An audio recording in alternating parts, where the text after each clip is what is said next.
Okay, for some reason they did not start the. Hi, everyone. For our music didn't play today, and so we're all like, Are we? oh, Oh, no. we're here all of a Well, sudden. I mean, I could play it now, but yeah, I guess it's a Like, you little. could play it. I don't care. Do you want to play it All right, now? all right, here we go. All right.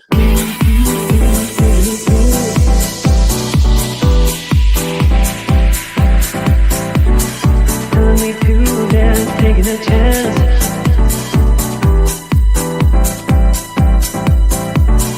Telling me to dance, taking a chance.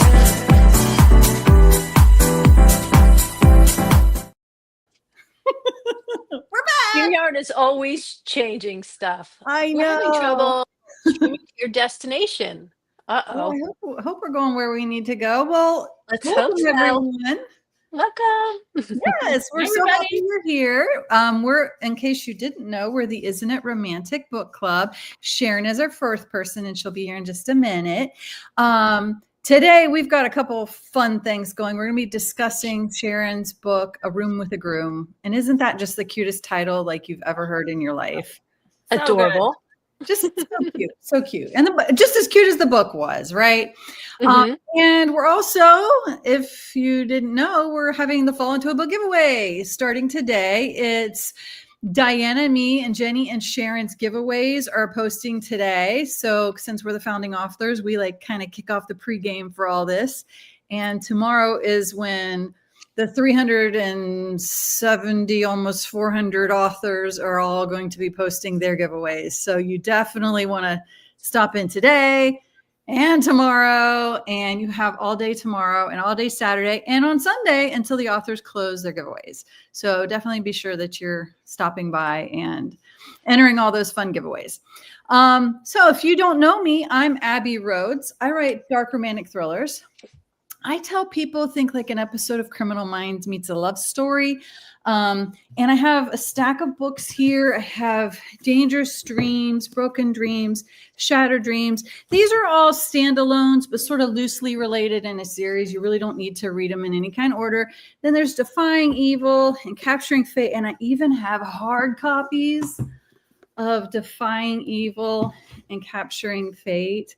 And these are just so daggone pretty. They are just beautiful, pretty hardcover books. So if you like your books hard, I've got a couple for you. So, all righty, that's about me. Well, hi, everyone. My name is Diana Muñoz Sttewart. I write romantic suspense for the strong of heart. A couple of my most recent books, Fatal Promises, the second in my Bad Legacy series. It's All in the Hips, which is like kind of a fun little mystery, island mystery. And since we're sticking with the island theme, Thank You for Breaking My Heart is the most recent one. I love this cover. And it is another fun little island, a little bit of suspense in there. I love that one. Oh, thank you so much. Everyone you write, I always say, well, that's my new favorite one. That's my new favorite one. And I really just adore this one. So, well, I appreciate that so much. And, guys, always have so much fun with this group, and we're so glad that you are joining us today. Hello, everyone. I can see you. Hello, Jennifer. And I just want to make sure we say hi. And I want to give a shout out for our new newsletter that we are doing. And so there is a post in the Isn't Romantic Book Club group. And if you comment with the word newsletter on the giveaway, you have an extra chance to win. So there you go. And the post will explain everything else you have to do. And if you win, you get a $10 gift card and any one item from our Isn't It Romantic Book Club store. So, yeah. Go ahead, Jennie. Sorry. Take that in a different direction. I think Abbie's next. I just did me. To you, Jennie. Abbie. Oh, yeah. What is happening? What? Okay. So do we need to mention that some people in this group are over 50 and have menopause brain? I need to mention that. I don't know what just happened there. Hi, everybody. I'm Jennie. I'm the 50-something whose brain apparently stopped working for a second. So I write small town romance with humor and heart and occasionally a dead body. So I write cozy mysteries and Western romance. And a couple of my cozy mysteries, I have the Page Turner book club that solves mysteries.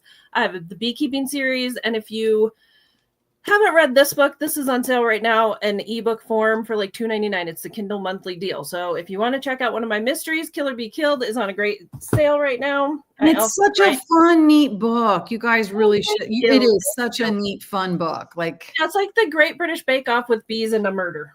So if you like that, that's kind of what that's all about. I also write hockey rom-coms. I write hockey playing cowboys. And my newest series is the Lassiter Ranch series. And if you haven't read about these cowboys whose mom named them after the trucks that their dad drove away from them in, Ford Dodge and Chevy Lassiter, this book is also on sale right now for 99 cents. Just started yesterday. So I have a couple of fun sales. I wanted to get those in real quick.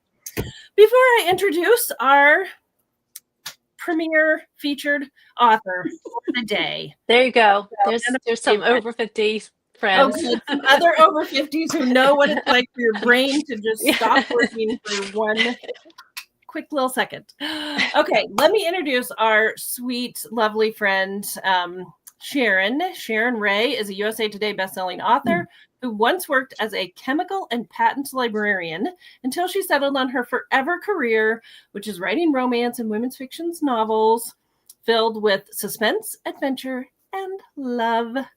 She writes her best-selling Deadly Force romantic suspense series. It's set in a world of assassins who bow before killing, sexy green berets seeking redemption, and smart, sassy heroines who save them all. Of course we do. It's also a world where, since Sharon is slow and clumsy, her chances of making it out alive would be slim, which is so not true because Sharon is one of the smartest, most resourceful people that I know. She's the clever one who figured it out. Yeah, I actually think Sharon would be the one like doing some kind of MacGyver, like getting out of the locked room with a paper clip and a snow cone and. Yep. So welcome, Sharon. So weird being on the other side of this. Is it? When we're all messing up and you can just I talking. I forgot I wasn't actually on the screen. Like, and you started talking. Hey, you know what, guys? We should all mention that we all know Sharon because we all publish with the same publisher. You know, that's how we all know each other and all know Sharon. And I will tell you guys, too, a little bit about how I first knew of Sharon. Okay. Many years ago, before I was published, I kept entering my manuscript in all these writing contests for unpublished authors. And daggone it, every freaking time Sharon Wray would win and I'd get like second place, you know? And I'm like, who the hell is this freaking Sharon Wray who's always winning and I'm getting second place to Sharon Wray, you know? And then I meet Sharon Wray and she's the nicest, sweetest person in the world, you know? we sold before I did, so it all worked out. Well, it is fun being on the other side of it. Well, tell us now. You get the fun of having us like launch some questions at you. So tell us a little bit about Room with a Groom and the kind of Sophie Ben backstory a little bit, if you can. So the story takes place so I'm going to actually back up even a little bit more. This series I started writing during COVID, the Kingsmill Courtship series, and I'm still writing romantic suspense and I'm writing stuff for my agent and other things, but I needed something else on the side. And my agent kept rejecting everything I was writing. And then I came up with this series where a former Army Ranger retires, but he's only 40 because you can do that in the Army, comes home and discovers to a small town mountain in the Shenandoah Valley, not far from where I live. And he discovers that all of his nephews, he has all of these nephews, are just living dissolute lives. And so he decides he's going to take each man, he's going to take over the town, which has all sorts of corrupting influences, and make each man fall in love. And so there are actually now 20 books in this series. And that's a whole other thing we'll talk about later. But this book is the third story of Ben and Sophie. And Ben is the sheriff in town, but he didn't start off as being the sheriff. He has become the sheriff, but his backstory is such that he used to run with the Devil's Renegades motorcycle club, which controls the town. So there's a whole motorcycle club background to this town. And we have the story where he, it's a reunion story where he falls in love with Sophie. And we have a Christmas story, which is this fun and games. And then we have this story where they're on their way. They're finally about to get married. They've known each other for a decade. They've been in love. They were separated. They're back in love. And she thinks that their future is sunny and bright. And what he hasn't told her is that the motorcycle club has come back. And now that he's a law enforcement officer, he's being forced to speak up against them, to give some, depositions and things like that. And he knows that the motorcycle club is closing back in again. So in this story, it's literally a race. It's a race to the wedding.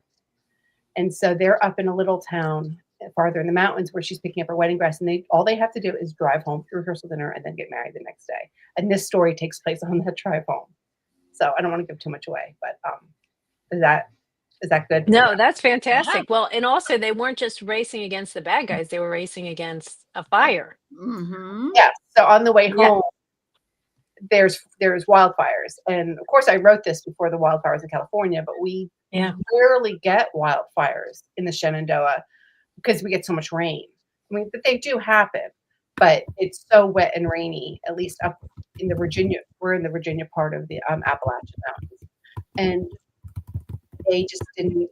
It just was never something that she thought about. And he's sheriff connected to the state police. As they're leaving, he discovers they can't go home the way they thought they were going to go home because there's wildfires. But she questions why they're driving west into the fires and not driving like east and then heading south. And what he hasn't told her is that he thinks the motorcycle club set the fires to trap him because he has put a bunch of their men in jail. But she doesn't know any of this. So on the way to the wedding, he has to slowly divulge all of these things he's been doing and not telling her, mostly because he's not supposed to tell her. But as the danger closes in, they have to rush against the wildfires. They have to run away from the motorcycle club that's following them. And then they have to seek help. And they seek help from a faction of the motorcycle club. As in most bunch of bad boys. Bunch of bad boys. There's two clubs, right? One club and the other club. And in my world, one is really bad and one is just bad when I need them to be bad. And don't want to spoil anything, but there is a room with a groom. There is a room. So they get there and they have, and mostly it's all told from her point of view, and it's her learning how to give up control. Because she thinks that this is going to be the beginning of her new life, and and it's just wonderful. And she's waited a long time. She has a lot of trauma in her background, and she's just ready. But what she doesn't, what she's still clinging to is her need to control everything. Mm-hmm. And this drive to the wedding it strips her of everything. Because she literally, it's totally out of control. There's no way to control fire. I mean, no way to control fire. There's no way. She doesn't know what's going on, and she has to learn how to trust and accept help. Two things that she's learned in the previous two books, but she's still, has limits on how much she'll trust and how much she'll give up. So I wanted her to face this idea that she has no control, and what is she going to do? What kind of woman is she going to come out at the end? And she comes out as a woman who's willing to ride a motorcycle through a forest fire in her wedding dress. Love that. To get to the church on time. So Sharon, you can't actually buy this book by itself right now. Is that correct? Can you tell us where to find this book? Yeah, it's actually in this collection of Save the Date. It's an anthology on summer. It's a summer wedding themed anthology. And it's shorter than I wanted it to be because we were required to only hit 15,000 words. So my original story in this is actually closer to 60, but I had to pull it out. Wow. That's not easy to do. But you went from 60,000 to 15,000? Yeah. Holy cow. So when it's done in the anthology, are you going to put it out as a longer? Yes. So actually all of the books, I started writing these as novellas, like 30 to 40,000 word novellas. I think this one is like book 14 or 15 in the series. But I realized as I was writing the novellas that there's much bigger stories. Like there's a much bigger underlying mystery and story. And it's hard for me to get away from writing a mystery. I think I'm not the only one that has that problem. And so I've pulled them all down, and I'm actually rewriting them to be from novellas to about 65 to 70,000 word novels. They might end up being even a little bit longer, with the two POVs of the hero and heroine and possibly a third POV. And it's going to tell the whole story of the town, not just the individual stories of the hero and heroine. But what makes this series different is that there'll be multiple books that are actually told through the same couple. Like, so one couple might get 3 books, another couple might get 2, another one might get 4, depending on how the story's told. So wow, you got so much brain space for all these. Like, I do not have that. Yes, you do. yes, I've read your books before. They're quite complicated too. I don't know if I could make something that condensed, that 15,000. That's really hard. So why did you get into all these anthologies? How did you find yourself? I started. You normally write very long. Yeah, was it at like 120,000 is like your standard? Like 125,000 words. Yeah. I longer, and I am actually working on the next book in this series, and I'm trying to keep it to 125,000 words. But these are like 4 and 5 POVs. These are not, they're not dual POV. But I started writing them on my own, and before I put the first one up for sale, just as a novella, someone asked me to be in a Ukrainian anthology, a couple years ago, when for charity. And that one did really, really well. And then a friend of mine said, well, I'm joining another charity anthology. I can't remember which one it was. And so I thought, it had to be Halloween themed. So I thought, the next book in the series is based on Halloween, so I'll write the Halloween theme. So I started, and then I just started being asked to be in these different anthologies. And you do usually have to pay as an entry fee, like to pay for the cover and to pay for advertising and stuff. I mean, like around $30 to $45. But I wasn't going to finish this series. Like, I was just doing it really during COVID. I was doing it to get myself out of my own head. I was struggling with these books, and I was struggling. Actually, I was actually writing this book at the time, and I was really struggling with this book. This was a really hard book to write, and my agent was just rejecting everything for my next contract. She was just rejecting everything left and right. So I needed a dopamine hit, I guess you could say.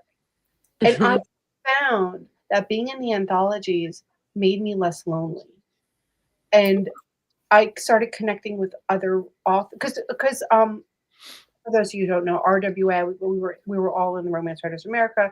Things kind of the organization took a hit, and people began to back away from it. Then there was COVID, and we weren't going to conferences. Book signings are still being canceled. All of those things. So I was feeling very alone, and I found once I started joining these anthologies with these Facebook groups, we had Zoom meetings. It kept me on schedule. I was still doing stuff for my agent. I was still writing my stuff for my Deadly Force romantic suspense series, but I felt more connected, and that's just how it came out. And then I started getting readers. The readers would read the anthologies and come find me, and these were not readers that I had found in any other way. And I write a daily blog, also, I should say, and they started joining my blog, and so it started building. I felt like I was more in community with people. And so I don't do nearly as many anthologies anymore. In fact, this one I wasn't going to do, but I know the anthology coordinator for it. She called me 6 weeks before it was going to press. And she said, Sharon, so 2 people just dropped out. She said, I have an opening, and I had committed. She had to have another story. She said, do you have something? It's summer and it's a wedding. And I had already I was working on this story, and I said, I do, but it's too long. And she said, well, I can only give you 15,000 words. A lot of people only have 8,000 words in this, but she gave me 2 spots for 15,000. Wow. And I did it. And, mostly as a favor to her. But in the process, I also met another author who I can't give too much away, but is helping me on my traditional path. Right. She offered to read something for me that's being submitted. So it was networking, friendships, a little bit of money. I mean, some of them, not all of them are charity, but every once in a while you get, some money from PayPal. It's like, oh, this is nice. It's different than, and I've learned more about marketing. I've learned more about advertising.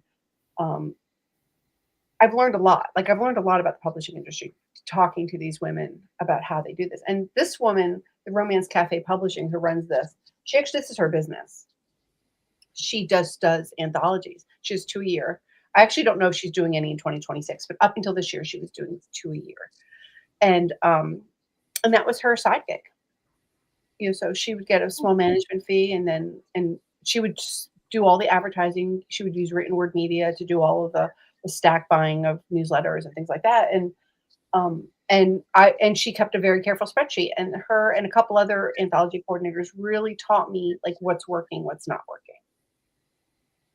So who is the character you identify most with in your writing? Is it control freak Sophie? Or? I would say in my Deadly Force world, it's Sarah from this book. My Kingsmill world, it's a combination of Sophie and another woman named Eve. Those are the two. And Eve is an accountant, and she's very, very logical, and she's very structured. And we're trying to break her out of that. She's on book 4. She has 4 books. This is really hard. Like she's really fighting me on this. So what made you choose a motorcycle club? This is a new foray for you. So that came from an introduction to a woman who used I can't remember her name off the top of my head. She used to write for Source Books, where we wrote, and she was doing motorcycle club romance, and I can't remember how it came out. Oh, she had read one of my stories in an anthology like 4 years ago, and she said, Sharon, I'm really trying to resurrect my motorcycle club persona, author, pen name, and I'm in this anthology, but we need more people. Would you join? And she said, I noticed that in your Kingsmill stories, you have a motorcycle club. And I said, yeah, but they're the villains. They're not the ones I want to redeem. And she goes, oh, just make a separate chapter where they're all really good. States. I was like, well, okay, I'll see how this goes. And I wrote one called The Devil's Renegade. And it actually did really, really well. And it was really fun. And that one is actually down too, because that was a novella, and that's also so the whole Devil's Renegade series and the Kingsmill Courtship series are being completely rewritten to be longer novels. Because again, I realized there was just a much bigger story there. But that's how I got into that. And it was really fun. But in the process of writing that book, because the series are connected, I learned stuff that like went into this book like 2 years later. Because there's so many threads. So, but at some point I have to stop collecting threads and just get the books rewritten. Does that make sense? Yeah. You'll do it. Yeah, for sure. So Dana wants to know, do you base characters on someone you know? Sometimes Dish. Sometimes I do, sometimes I don't. I'll be honest, I'm very lucky. I have some terrible villains in my books, and they are not based on anybody I know. That, thank goodness. They're based on composites of villainy kind of people. I'd say the men are more based on people I know than the women. I don't know why, but the women, I actually think my women are more troubled than a lot of the women I know. Or let me put it this way, I don't see the troubles in the women I know because maybe they're not sharing it with me. So maybe I'm projecting. I don't know, but I want my women to have a lot more issues than the people I run with. Does that make sense? Well, that's what makes books interesting is troubled characters. Right? All those problems are amplified. How about the dogs that you write? Are any of those after dogs that you know? Yes, a lot of them are after actually. Yeah, I would say. And the cats. I've got cats. There's a cat named Poe in the whole series. She's a black cat named Poe, named after Edgar Allan Poe, even though she's a female. And she plays a big part in the longer version of this book. She's in every book, Poe. Poe just has her own. We often wonder, everyone jokes that she's the matchmaker. Like she's the one that's keeping everybody. Because she always shows up when one of the main characters is at their lowest. Always. She roams the town. She's feral. She roams the town, and then she'll show up in your window and curl up on your lap, or just when you need her. So, and I have a dog. He's not in this book, but named Anthony Wayne, because the town is set. It's based loosely off of one of the towns here that I'm very familiar with. That's a pre-Revolutionary War town, and so.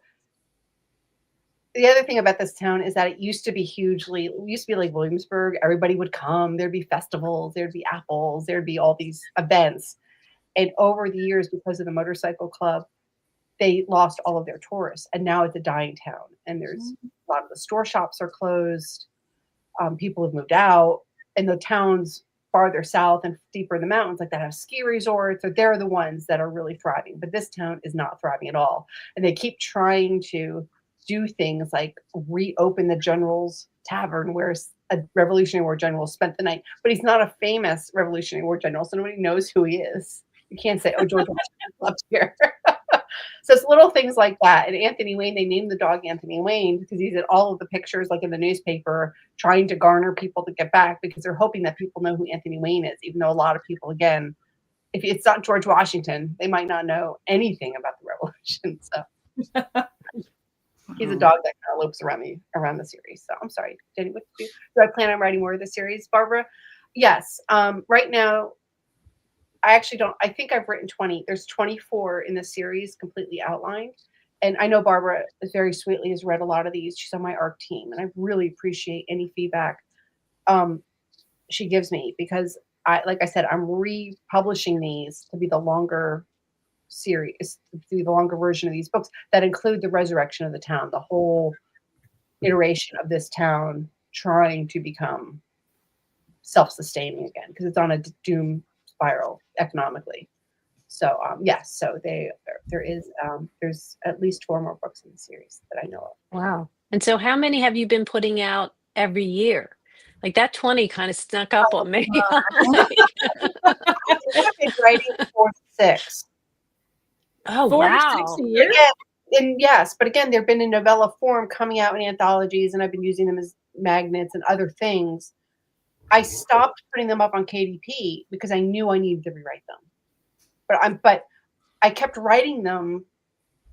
I kept writing new ones because I knew there was stuff I didn't know. I had to figure out what the core problem, the core mystery is. And I recently, with the last book I just wrote for this, it's coming out at Christmas time, I discovered what the core mystery is. And I don't know if I could have gotten to the point to rewrite them with this core mystery if I hadn't written so much already. This is almost like my journal. Like these stories are almost like me just telling myself a story in various bits and pieces until I get the whole thing. Neat. And there's 6 brothers, and there's a half brother that they recently found out about, and then their cousins are the ones in the motorcycle. Okay. So anyway, we'll see. What are you working on right now? Like right now? Right now, I'm actually writing a manuscript for my agent. Okay. Sounds a little secretive. Well, one's a Gothic women's fiction, and one is for Harlequin. So I'm just fun. Good luck. I hope those work out. For my indie books, I am writing the next book in the Deadly Force series called The Promise at Midnight. So that's that one. I'd like to get that out next year, early next year. But these books are really hard to write. I find personally. Well, because they have such a detailed mystery, and there's a lot of puzzles to them, and they're really intricate and very intricate. Yes, I was thinking of you today, Sharon, when I smashed a spider, because I know that sounds weird, but I had this big giant spider in my sink, and he was like too big to like hand smash. Like I needed something to like smash him because he was so big. And I just ran and grabbed the first book I could. It was a Dan Brown book. And I just thought, Dan Brown in Sexy Green Berets, like Sharon's tagline, you know, like that. Like I have Dan Brown so linked to Sharon's book. Funny. So do I. And you know, Dan Brown has come out with this new book after all these years, and there's all this promo for the Dan Brown's new book. And every time I see a promo for him, I'm like, that Sharon's gonna be so excited. And Sharon's Dan Brown. Dan Brown with Sexy Green Berets. Green Berets. So that I want to get that book out next year, and then I want to start in January, start republishing these Kingsmill books.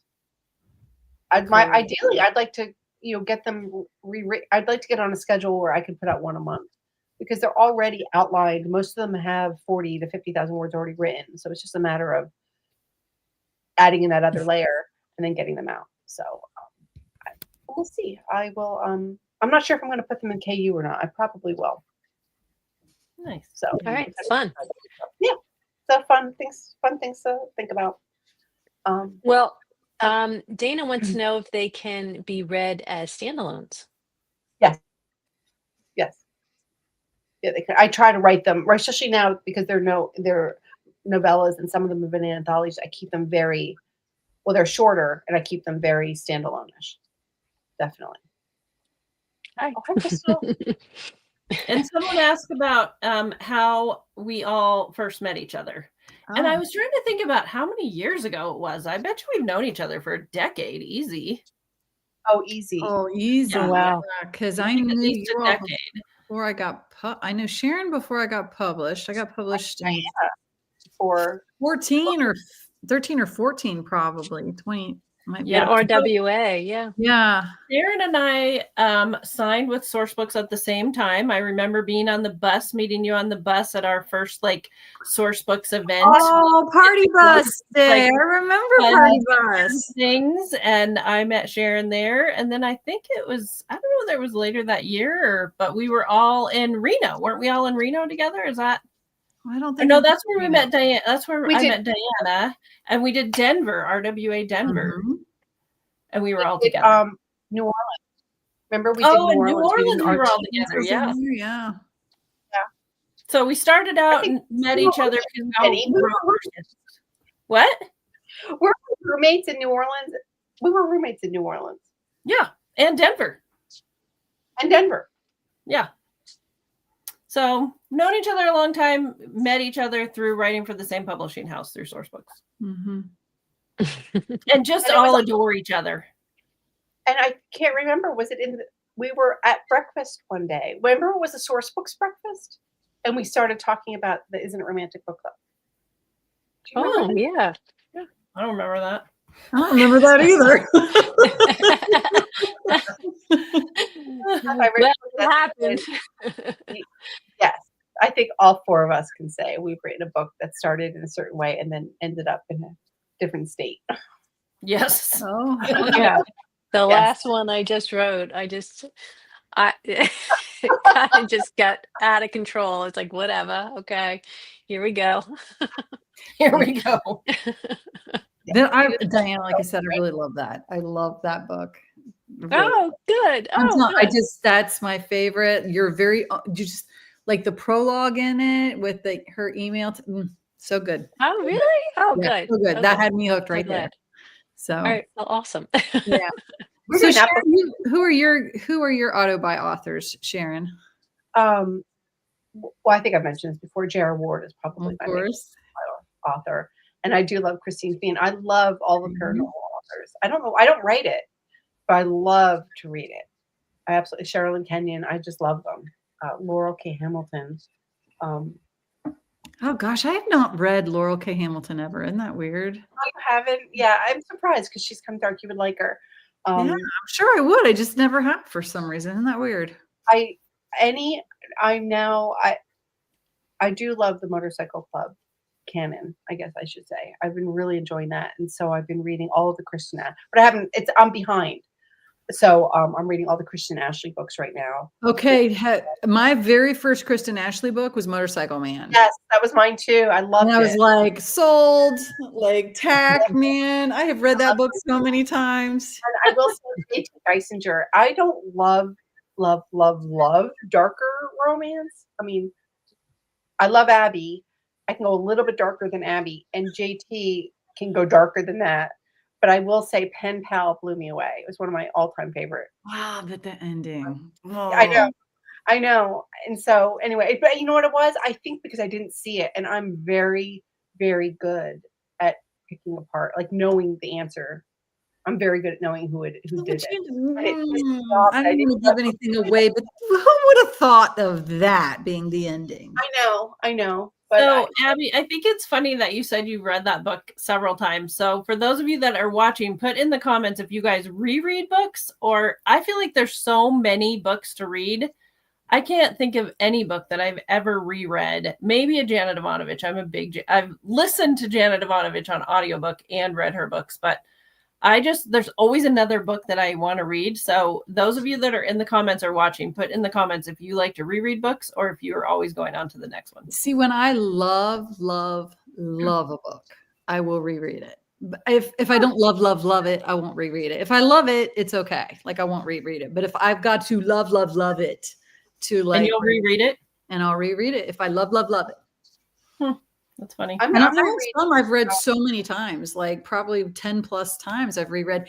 And those ones that I reread, if I get in a book slump where I can't, just nothing is fitting right. Like I'm not like, I try and nothing's hitting me. I go back to one of my love it ones and we'll reread that. And that gets me out of it. You've read the same book 10 times.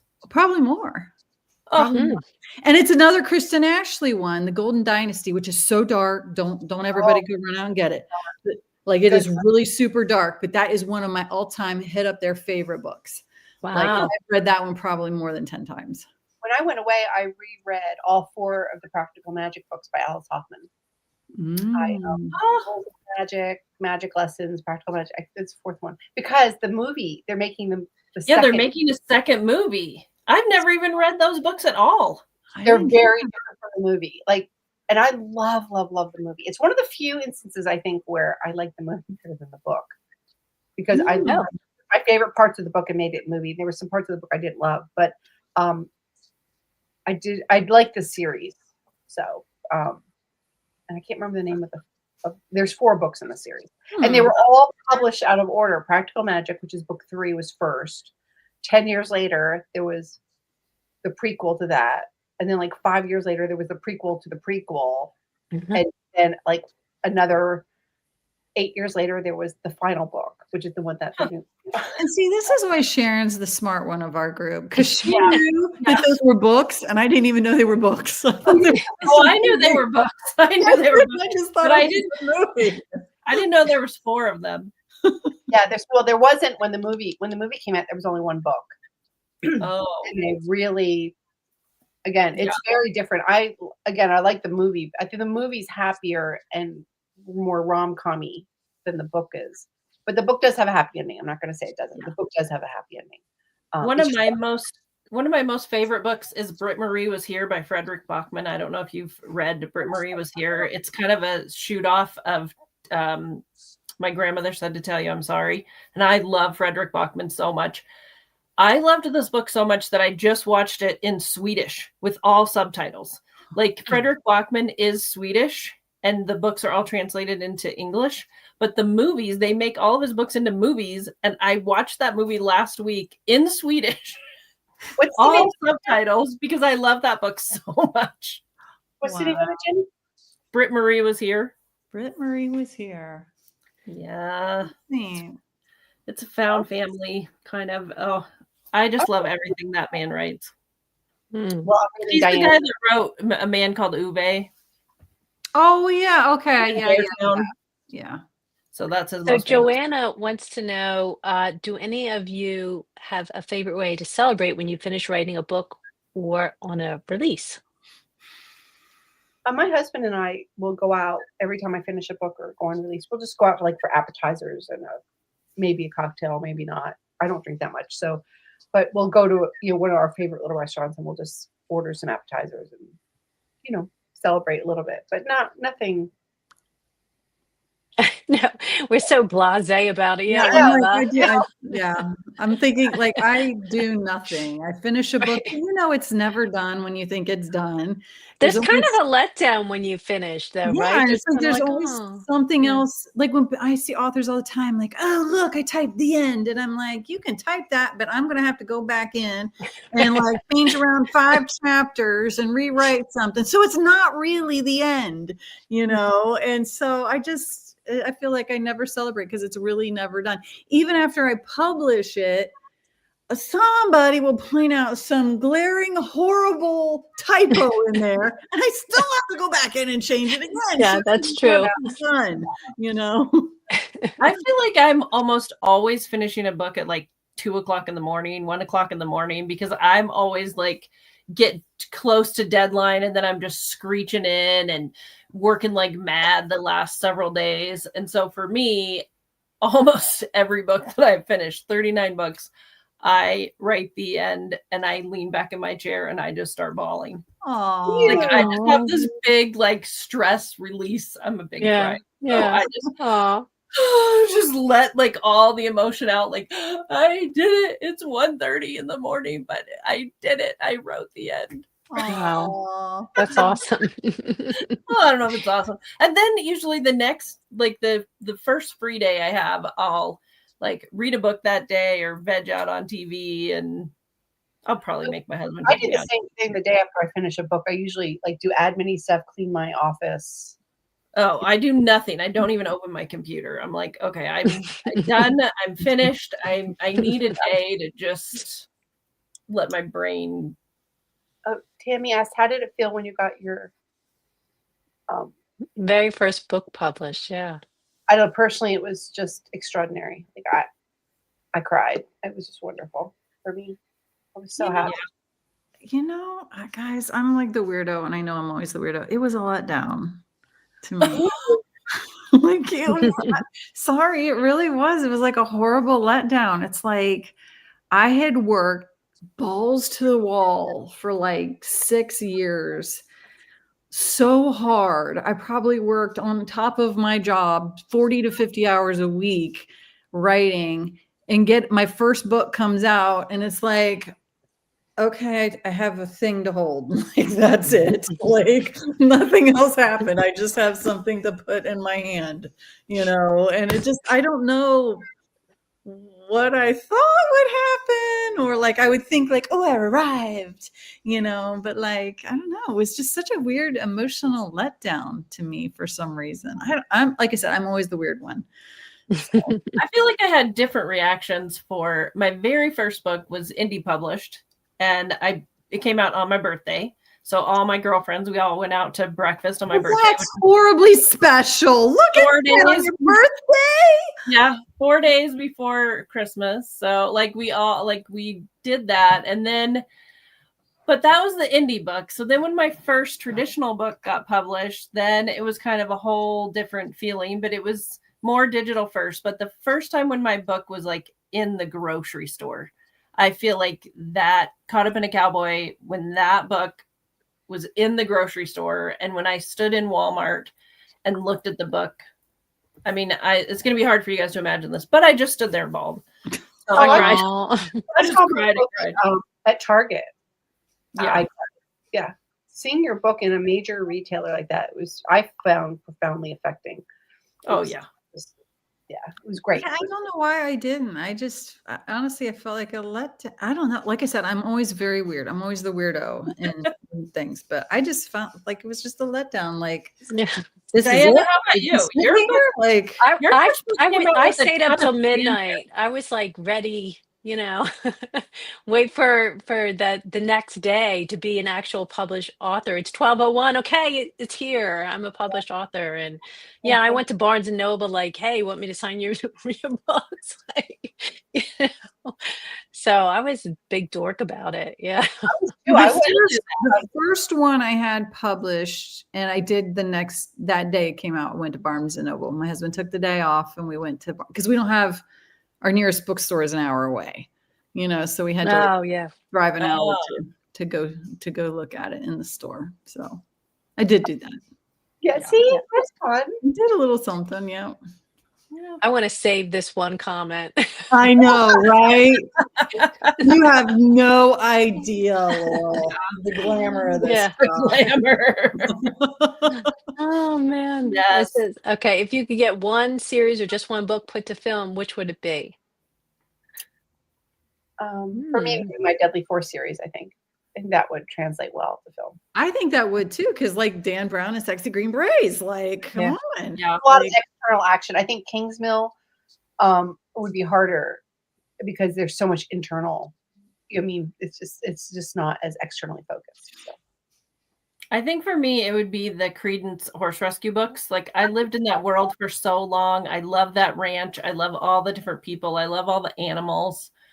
I just lived and loved that world so much. I would love to see the horse rescue the cowboys. I think that The pig and like was it there like mini horse, Seamus the mini horse. Seamus the mini horse. And wasn't there A goat. a goat? That's what it is. A goat. They noticed, Turned his skirt off and yeah, that I see that, Jenny. I totally see that.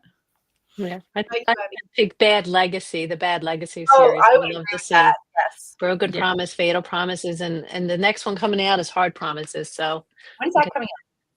you know what? I think I don't want to promise later this year, so I'm going to say early next year. Yeah. Ain't making no promises about hard promises. No more promises for me. And Abbie, what about you? I would probably say my Defying Evil and Capturing Fate series. Oh, The blood is thicker than, I don't know. I think the blood is bloody and what he has to do is kind of gross. And that's just what I would like to see. But I don't know that anybody else would, but And Dan Brown kills spiders. Right. There you go. It's always helpful.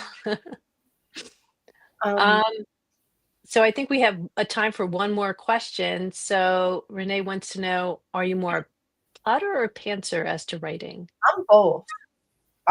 I do a lot of early drafting and plotting and thinking, and then I write the book, and then it all changes, and then I go back to that, change that again, and then move forward. Like it's a constant back and forth. So, but I cannot write unless I have something to start with. I have to have some kind of outline. I need to get to the inciting incident and possibly the first turning point. Otherwise, it's too terrifying to look at the blank screen. How about you guys? I'm a planter. Yeah. I start out with I have a loose plot and then kind of some things change in the middle. With the mysteries, I have a much more deliberate plot with all the red herrings. And when I do the mysteries, I have to plot more. But with the romances, I have the loose plot, and then sometimes it totally goes off the rails. Call me. Yeah. Yeah. I do. It's easier for a standalone to be a pantser, but if you have a series, then you do have to be more plotting because you have so many details to keep track of. So yeah. Yeah, if you're smart, yeah. I'm not. Or if you're smart enough to keep it all in your head like Abbie, you don't No, it's like I have to go back and reread my own books. Just what am I gonna oh, I can't do that because I already like boxed that in over there. So yeah. I'm more of a pantser, and it's like if I plan what's gonna happen, I don't want to write it because it's boring and I know what's gonna happen. Oh, I see. Yeah. So because if I plot it out, because I've plotted a number of books, but then when I go to write them, it's like I have writer's block because it's boring. I already know what's going to happen. My favorite thing about writing is when something so unexpected happens. I'm just typing and I'm like, oh my gosh, I can't believe that just happened, and like I love that moment. That's my writer high. And so that's fun. Just me. So all right. Well, we have talked a lot about a certain book, and can I go ahead and announce? Yes, you can. We're reading next. And if we didn't get to your questions, we'll go back and answer them later in the comments. Thanks everyone for Oh, Yes. wait, By today. before we announce though, Okay, yeah. before. Guys, right now we have the Isn't Romantic Book Club going on right now, this exact moment in time. If you're here on Thursday, the 18th, today, in the Isn't Romantic Book Club, we have Fall Into a Book giveaway happening. And today is our pregame giveaway. So all of us have giveaways going today. Make sure you're entering them. We have so many super fun ones. And tomorrow is big day where all the authors show up and do their thing. It's a lot of wildness happening, but you have 2 days, tomorrow and Saturday and Sunday, until authors close their posts. So don't freak out, don't stress out, just take your time and enter all the giveaways. But we beg you, please read, like on the Facebook group page, please read all the featured posts. There's not many, maybe 4 or 5, but they're telling you how to stay out of Facebook jail, because Facebook is so weird, and it's difficult to deal with at times. So please just read all those posts, just so you learn how to not get put in Facebook jail and then end up missing the whole entire giveaway. Because every year that happens to authors and readers alike. So anything that you can do to help not land there is a good thing. Yeah. All right, now go on, Jenny. Okay. So what's really kind of fun is, due to some scheduling issues, our next book, we're going to be meeting with you guys, and we're going to be live again next week. But don't worry, there's plenty of time to read this book, because once you start it, you're just going to fly through it. So we are reading Diana Muñoz Sttewart. Thank you for Yes, I have breaking my heart. It's so beautiful, guys. This cover is gorgeous. Like, this book is amazing. Seriously.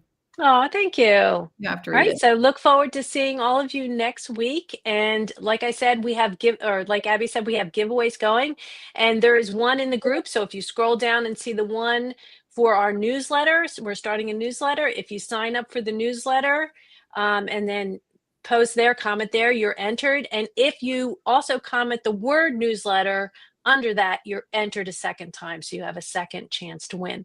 So anyway, we'll see you guys next week. And, if you have any questions during this long weekend, don't hesitate to reach out to us. Bye, everyone. Bye.